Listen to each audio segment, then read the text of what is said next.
It's the promise that will test the credibility of the new Prime Minister. Can he really stop the boats? Mr Abbott is confident that he can, but Indonesia sees things differently.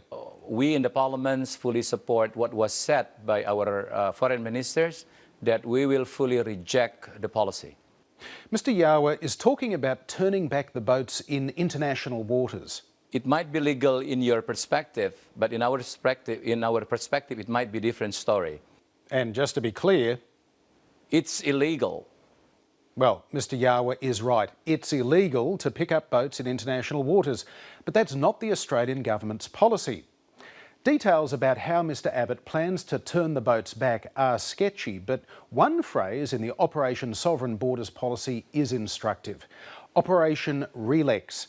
That was the operation where the Howard government turned back the boats. So the new policy will essentially be a rerun. Under Operation Relax, the Australian Defence Force intercepted and boarded vessels that were in Australian waters. The ADF then steered the vessels through international waters right to the border of Indonesia. So, if Operation Relax is the blueprint for turning back the boats under Operation Sovereign Borders, let's try and clear up what's legal and what's not.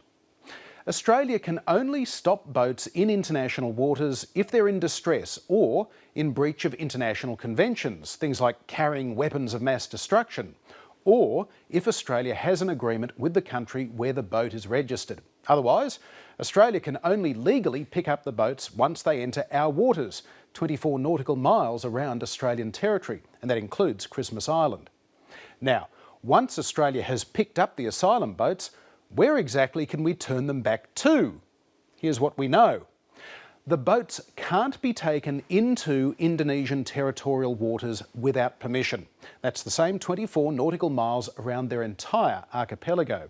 But before they reach Indonesian territory, there is a large expanse of international waters. And what happens here remains legally untested. Under Operation Relax, Indonesia didn't publicly object, but we don't know how they'll respond this time. So, Mr Yahya is right. It's illegal for Australia to intercept and board vessels in international waters unless they're in distress. But what's unclear is how far Australia can legally return the boats through international waters. That's a fact check. You'll find more details on our website.